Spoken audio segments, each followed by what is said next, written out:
जय जय राम। सादर नमन परम प्यारे राम, परम पूज्य गुरुजन, परम दिव्य आत्मा, आप सबके मंगल आशीष लिए परमेश्वर अकारण कृपा करके अपने श्री चरणों में लेकर आए हैं। उनका बारंबार धन्यवाद, अनंत बार धन्यवाद। गुरुजनों के अकारण कृपा से वे हमें इस समय मन के रूपांतरण में लेकर आ रहे हैं। उनका अनंत बार धन्यवाद, अनंत बार धन्यवाद।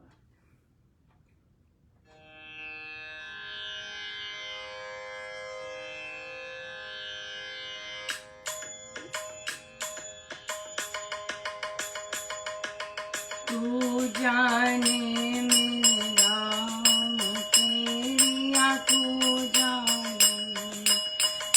जाने मेरे राम तेरिया, तू जाने मेरे राम तेरिया, तू जाने मेरे राम तेरिया, तू जाने मेरे राम तेरिया, तू जाने मेरे राम तेरिया, तू जाने मेरे राम तेरिया, तू जाने मेरे राम तेरिया, तू जाने मेरे राम तेरिया, तू जाने मेरे राम तेरिया, तू जाने मेरे राम तेरिया, तू जाने।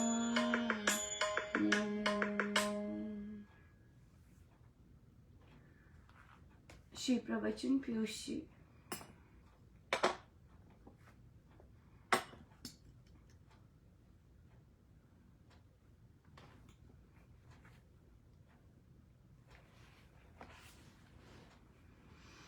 पेज 151। माला कामकाज में लगे आदमियों के लिए बड़ा अवलंबन है। जब नींद रात को खुल जाए तो उस समय माला फेरने लग जाए, इससे बड़ा लाभ होगा। माला एक औषधि भी है। हर समय मन से काम करना कठिन होता है, उस समय माला फेरने से थकान नहीं होती। भोजन के तुरंत उपरांत माला फेरना पाचन को भी ठीक करता है। राम नाम से बढ़कर कोई मंत्र नहीं, ये कमाल का वशीकरण मंत्र है। माला तावीज का भी काम कर देती है। ये असुरों से रक्षा करती है। मैं भ्रम की चीजों को नहीं मानता, सीधी सीधी वस्तु सम्मुख रखता हूँ। यस, बिल्कुल। माला हम रात को नींद नहीं आ रही, माला लीजिए। रात को नींद खुल गई है, माला लीजिए। घबराहट हो रही है, माला लीजिए। औषधि भी है। हर समय मन से काम करना, सो थकान नहीं होती। अगर हम थोड़ा सा ब्रेक लेके ये करते हैं तो भोजन के बाद भी कर सकते हैं, जो जिनके पास अवसर है ये।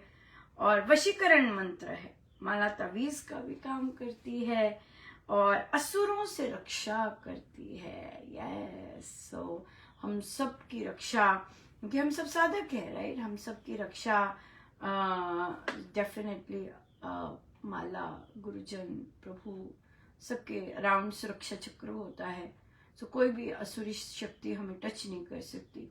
अगर कोई नेगेटिविटी आती भी है तो फिर गुरुजन होते हैं। क्योंकि देखिए, ये बहुत इंटरेस्टिंग है। दो पार्टीज, महाराज का ये प्रवचन भी है। दो लोग शरणागत हैं, दोनों लोग शरणागत हैं। अब उसमें से दो शरणागतों में से किसको परमेश्वर चुनते हैं, राइट। दोनों, एक कहता है मैं आपकी शरण में हूं और एक संपूर्ण रूप से शरणागत है। किसको परमेश्वर चुनेंगे? अगर दोनों सेल्फलेस हैं, किसको चुनेंगे? प्रभु वे देखते हैं कि कौन शरणागत होके उसके बावजूद मनमानी करता है।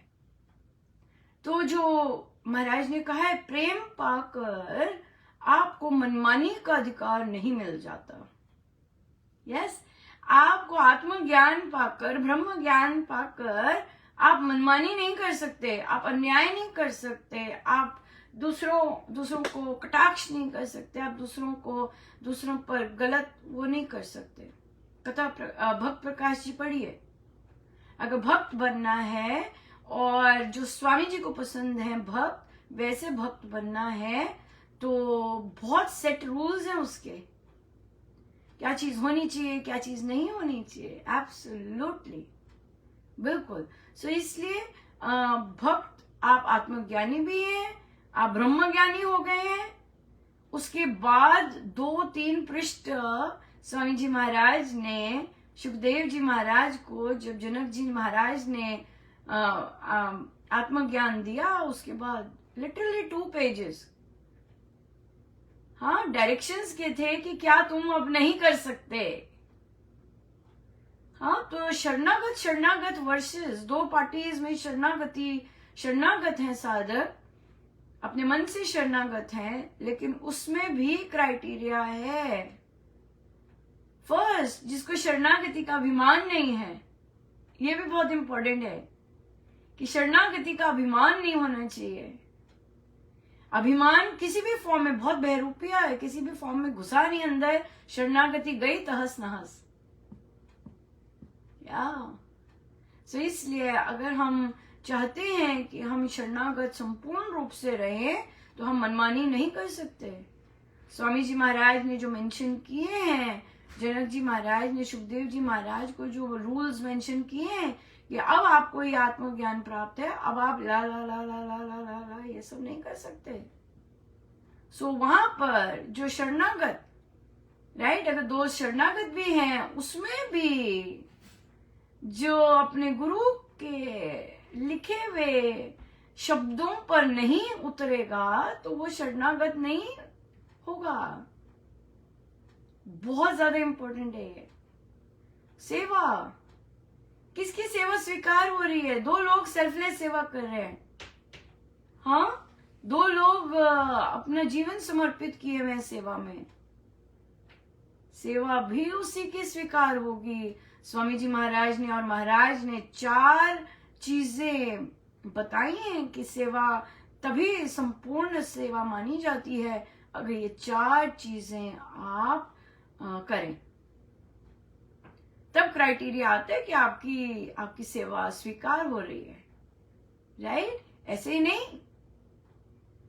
हो रही। सो महाराज के होते जो पर्सनैलिटीज रही हैं, और महाराज के देह के परिनिर्वाण के 13 वर्ष पश्चात जो पर्सनैलिटीज अगर वैसी की वैसी नहीं है जैसी महाराज उन्हें बना के गए, या महाराज एक्सपेक्ट कर रहे हैं कि वे वैसे के वैसे आएंगे और बेटर होके आएंगे, अगर नहीं हो रहे better, hello, knock knock knock, Who's calling? Maharaj ji is calling. Hello, फिर क्या होगा? अगर हम चाहते हैं कि महाराज सुग्रीव का पक्ष लें, तो हमें बाली से अलग होना पड़ेगा। नहीं तो प्रभु राम जैसे महाराज कहेंगे, ओह, मैं तो अंतर ही नहीं कर पाया, बाली कौन है, सुग्रीव कौन है। हम नहीं चाहते हमारे गुरुदेव कहे, मैं तो पहचान ही नहीं पाया, तुम मेरे हो। हाँ, मैं तो पहचान ही नहीं पाया, तुम मेरे हो। मैं तो कुछ और तैयार करके गया था, मैंने तो कुछ और रखा था। अब तो बाली और सुग्रीव में कोई अंतर ही नहीं दिखता मुझे। हम चाहते हैं कि हम अपने आप को ऐसा बनाएं कि सुग्रीव और बाली में अच्छा खासा अंतर रहे। राइट, अगर महाराज सुग्रीव बना के छोड़ गए हैं, तो हम हनुमान जी की चरण शरण में वैसे बन के जाएं, है कि नहीं? बात तो तभी बनेगी, गुरु तो तभी प्रसन्न होंगे। अगर हम सुग्रीव से बाली डाइवर्ट हो गए, महाराज तो नहीं पहचान पाएंगे हमें। सुग्रीव जो कि एक आम साधक है, से हमारी यात्रा हनुमान जी तक होनी चाहिए, राइट। हनुमान जी महाराज के गुण वहां उस राह पर हमें होना चाहिए। कितना सुंदर समझा रहे हैं कितना सुंदर समझा रहे हैं, एब्सोल्युटली राइट। सो सुग्रीव आते हैं महाराज के श्री चरणों में, राइट। और सुग्रीव से बाली नहीं बनना ताकि महाराज हमें पहचान ही ना पाएंगे। मैं तो पहचान ही नहीं पाया तुम्हें, तुम थे। हमें बनना है, हमें उस रास्ते पे जाना है, हनुमान जी महाराज, राइट। सो ग्रंथ खोलिएगा, अपने गुरु महाराज के शरणागति के क्या नियम है, ब्रह्म ज्ञानी के क्या नियम है, आत्मज्ञानी के क्या नियम है, और जब ऐसे बन जाते हैं तो उसके बाद हमें क्या क्या फॉलो करना है वो फॉलो अच्छे से कीजिएगा, अंडरलाइन कीजिएगा, अपने नोटबुक में नोट कीजिएगा, कमरे में लगाइएगा। Goal should be absolutely clear, right. बद से बदतर नहीं बन के जाना, बेटर होके जाना है। या सबकी यात्रा है, अपनी अपनी यात्रा है। या so yes, and keep going, keep going, keep going, अंतक रुकने का तो सवाल ही नहीं है ही नहीं सवाल रुकने का। या सो ब्यूटीफुल, बहुत ही सुंदर, बहुत इंटरेस्टिंग क्वेश्चन आया है। तो साधिका जी कहते हैं कि अपने बेटों को गृहस्थ जीवन के लिए कैसे तैयार करें, राइट। उनका यंग बेटा है, कहते हैं हमें एज अ पेरेंट हमारी क्या रिस्पॉन्सिबिलिटी होनी चाहिए कि हम अपने बच्चों को तैयार करें। सबसे पहले हर साधक का बच्चा, अगर वो नॉन बिलीवर है या नॉन बिलीवर है, इट डजंट मैटर, ठीक है। दीक्षित है, नॉन दीक्षित है, कोई बात नहीं बनती। कर्मों का पता होना चाहिए सबसे पहले। जो भी हमें मिलेगा, जो भी हमें मिलता है और जो भी आगे मिलेगा हमारे कर्मों के आधार पर है। Nobody can escape this karma, yes। सो इसलिए जो अब कर दिया तो कर दिया। Be aware of your actions, of your thoughts, right, of your thoughts. अपने मन में किसी के लिए गंदा आ रहा है, उसे चेंज करना है। These are just thoughts.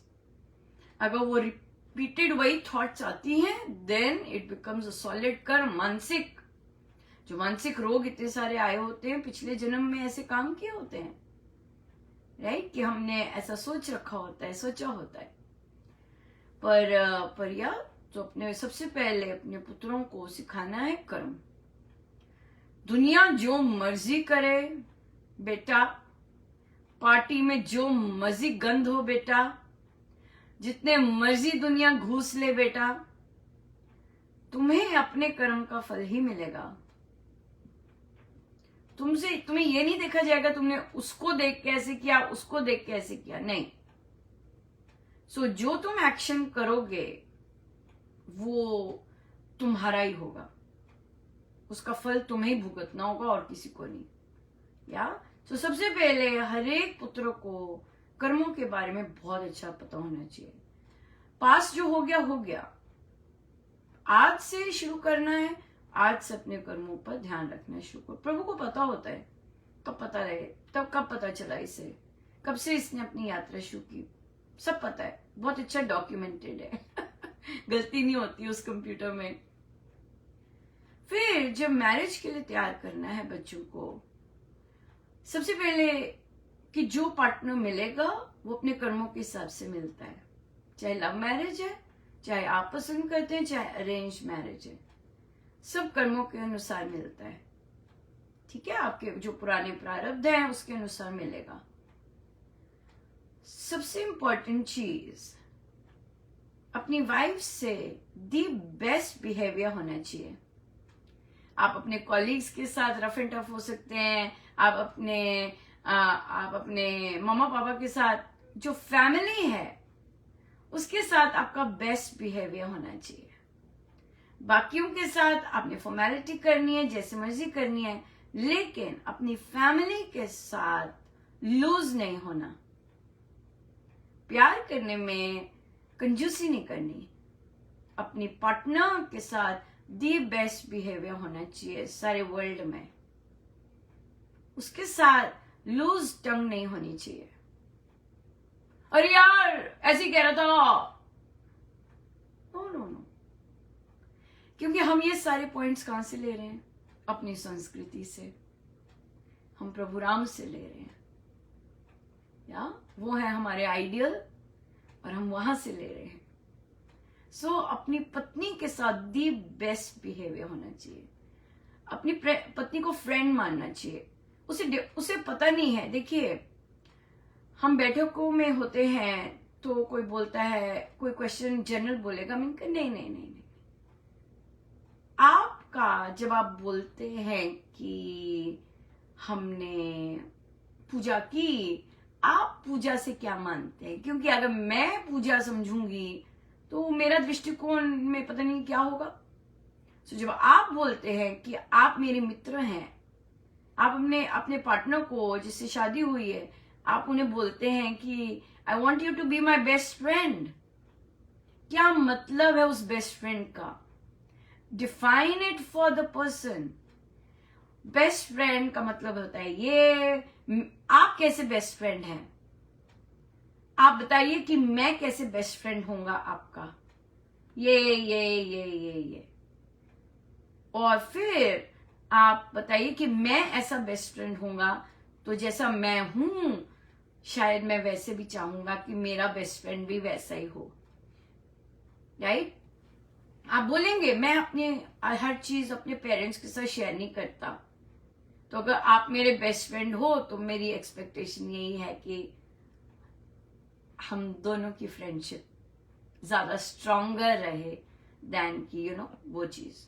So be very respectful. Respect is number one, should be number one on the list. Right? So जिन परिवारों में जो मेल्स हैं उन्हें पता है कि रिस्पेक्ट, वुमेन को रिस्पेक्ट कैसे देते हैं। ये नहीं कि अपनी कॉलीग्स को, ये नहीं कि अपनी बॉसेस को कैसे रिस्पेक्ट देते हैं। Define respect. Learn what a respect means for a woman. एक स्त्री को रिस्पेक्ट का क्या मतलब है? राइट? आप जज नहीं करेंगे। रिस्पेक्ट देने का क्या मतलब है? आप अपनी धौंस नहीं चढ़ाएंगे उस पर आप उसका पॉइंट ऑफ व्यू सुनेंगे। That is respect. यस। और ओपननेस देंगे। कपड़ों में ओपननेस नहीं होती। मेरा मन कर रहा है मैं ये चीज सीखूं, जरूर। या आपको उसमें कोई इंटरेस्ट नहीं है, लेकिन वो एक्साइटेड होके आपके साथ, आपकी बेस्ट फ्रेंड है, आप एक्साइटेड होके आपके साथ आपको बता रही है, अच्छा दिखाओ।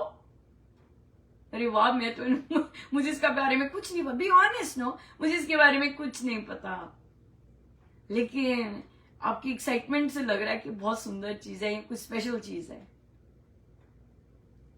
राइट? सो अगर आप चाहते हैं कि आप उसके साथ शेयर करें और वो पूरी एक्साइटमेंट दिखाए, तो same is with you also, कि अगर वो आपको कुछ शेयर करती है, you all ears. Respect means you are listening. ये सिर्फ फर्स्ट ईयर में नहीं होता, ये आजीवन चलना होता है। या पेरेंट्स को कॉन्वर्सेशन में लाना ही नहीं है थर्ड पर्सन की बातें जितनी कम हो कपल्स में बहुत अच्छा है। मम्मी पापा तो बहुत कम है। सो और अगर वाइफ, और जो वाइफ है अगर समझदार वाइफ है, हम तो यही बात करते हैं कि एक वाइफ को अपने हस्बैंड के साथ उसके इन लॉज की बात नहीं करनी चाहिए। अगर वो ऐसा रखती है और खुद से डील करती है मम्मी पापा के साथ, हस्बैंड के पास नहीं लाती, और अगर कुछ कहा है सासू माँ ने, आप खुद से डील कर देते हैं, लेकिन अगर आपके हस्बैंड के सामने सासू माँ ने कुछ टेढ़ा मेढ़ा कहा है, let your husband deal, let them do whatever they want. ऐसा अगर ऐसी वाइफ मिलती है तो आप अपने वाइफ को बोल सकते हैं कि आप अपनी तरफ से पेरेंट्स से डील कर सकते हैं। या अगर कोई आपको उस इशू है, आप मम्मा से बात करना चाहते हैं, बताइए हमारे घर में किसकी चलती है, बताइए कि मैं हर काम मम्मी पापा से ही पूछ के करता हूं, मैं ऐसा हूं, या नहीं मैं उनको बता देता हूं पर करता मैं अपनी हूं। जैसे भी आपका रिलेशन है आपकी मम्मी पापा के साथ, you have to tell the girl, right? और आप उसको ओपन देते हैं कि तुम खुद से डील करो उनसे। अगर तुम चाहती हो मेरे से डील करो, then yeah, we can figure it out together how to deal with different perspectives. लेकिन एज अ मदर आपको अपने बेटे को ये सिखाना है कि your wife is your first priority now. ठीक है? तुम्हें उसकी अगर वो कोई कंसर्न लाती है, तुम्हें उसे सुनना है और उसको ये कहने की बजाय कि सुनते रहो उनकी, लेट्स फाइंड द सोल्यूशन। या बिल्कुल इस तरह से क्योंकि बहुत सारे हमारे बेचारे मेल्स पिस जाते हैं, उन्हें डिसाइड नहीं होता, उन्हें क्लियर नहीं होता कि उन्हें किसकी साइड देनी है, किसकी साइड्स हो जाती हैं, पत्नी की सुनो या माँ की सुनो। तो एक अगर माँ पहले से ही कह दे नहीं बेटा तुम्हें सदा पत्नी की सुननी है, उसकी चीज वो बहुत ज्यादा टाइम हो गया, लंबा टॉपिक है ये सो सॉरी। बहुत बहुत धन्यवाद गुरुजनों का,